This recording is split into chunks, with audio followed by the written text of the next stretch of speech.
गीता अध्याय नंबर 15 के श्लोक नंबर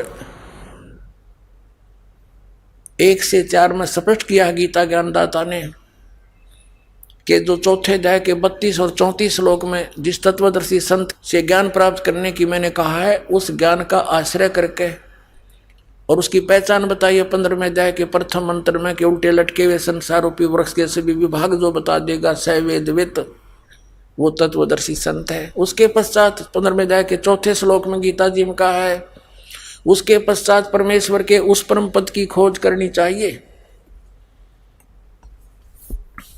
ये देखिएगा गीता फिर दिखाते थोड़ा सा, श्रीमद् भगवत गीता, गीता प्रेस गोरखपुर से प्रकाशित है। ये अध्याय नंबर 15 का हम श्लोक नंबर 4 पढ़ेंगे। इसमें बताया कि जब तत्वदर्शी संत मिल जावे तो उस सुविरुद्ध मूलम, अति दृढ़ मूल वाले यानी पूर्ण परमात्मा की जानकारी रूपी संसार रूपी वृक्ष को दृढ़ असंग शस्त्र तत्व ज्ञान रूपी शस्त्र द्वारा काट कर, अर्थात उस ज्ञान को समझ कर, उसके पश्चात ये चौथा श्लोक है 15वें अध्याय का, ये चौथा।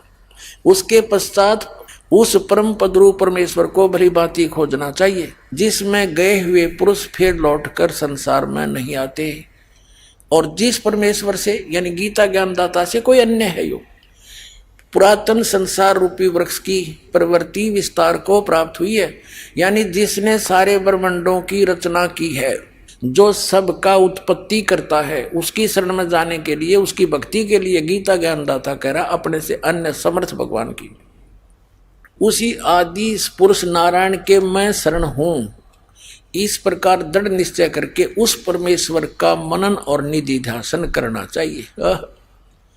अब स्पष्ट कर दिया कि उस परमात्मा की भक्ति कर, उसकी भक्ति से फिर वो परम पद प्राप्त होगा, वो स्थान सतलोक, जहां जाने के बाद कभी लौटकर संसार में नहीं आते, फिर जन्म मृत्यु नहीं होती।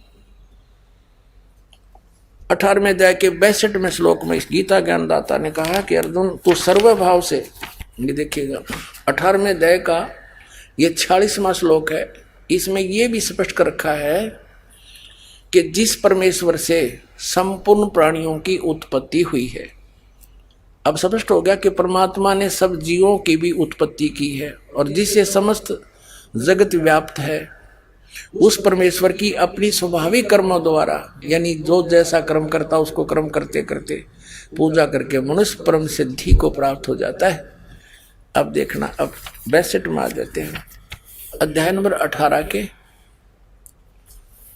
और श्लोक यहाँ पर लिखा है कि अर्जुन शरीर रूपी यंत्र में आरूढ़ हुए संपूर्ण प्राणियों को अंतर्यामी परमेश्वर अपनी माया से उनके कर्मानुसार भ्रमण कराता हुआ सब प्राणियों के हृदय में स्थित है, यानी गीता ज्ञानदाता से कोई अन्य है यो भगवान। फिर इसलिए कहा है 62 में कि हे भारत, सब प्रकार से उस परमेश्वर की शरण में जा, उस परमात्मा की कृपा से ही तो परम शांति को और सनातन परम धाम को प्राप्त होगा।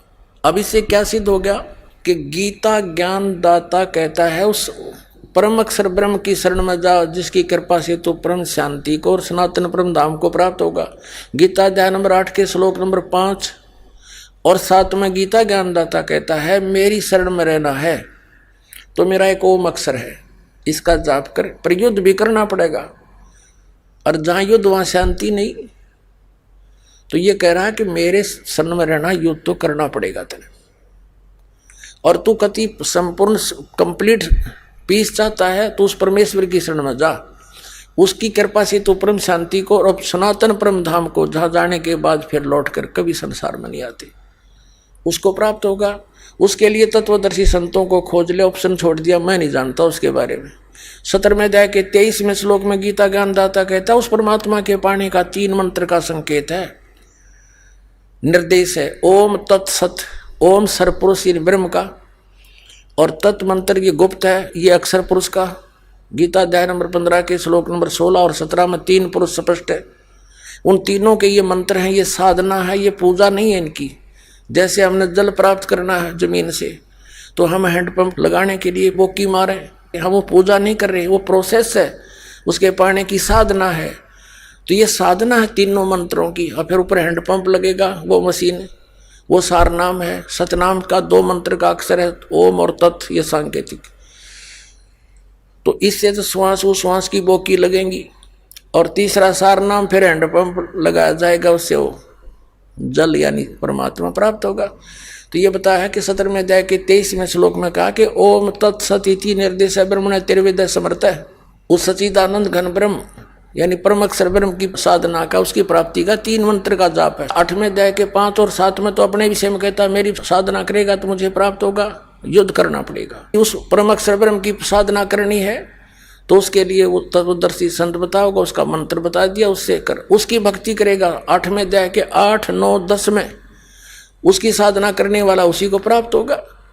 कति सिंपल, कति स्पष्ट क्लियर कर रखा है। तो कहने का तात्पर्य ये है, जैसे परमात्मा का एक शब्द आपने सुना कि सच्चा सतगुरु कोई ना पूजे, इन झूठों जगपतियासी, अंधे की बाँ पकड़ी अंधे ने बता मार्ग कौन बतासी।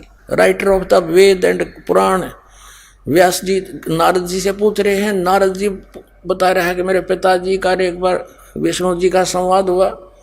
ब्रह्मा जी विष्णु जी को सर्वेश्वर महेश्वर बता रहे हैं, और विष्णु जी कह रहे हैं मैं दुर्गा से ऊपर कोई भगवान ना जानता अपने नॉलेज में, मैं तो उसी की ध्यान पूजा करता हूँ। दुर्गा कह रही है हिमालय राजा को कि तू केवल वो ब्रह्म की पूजा कर, सब बातें छोड़ दे, उसका एक ओम मंत्र है। और ब्रह्म कह रहा है उस परम अक्षर ब्रह्म की साधना कर, उसके लिए तत्वदर्शी संत की खोज कर, तब तेरा पूर्ण मोक्ष होगा, नहीं तो तेरी भी जन्म मृत्यु मेरी भी जन्म मृत्यु। जग सारा रो गया रे जिन सतगुरु वेद न जाण्या, जग सारा रो गया रे।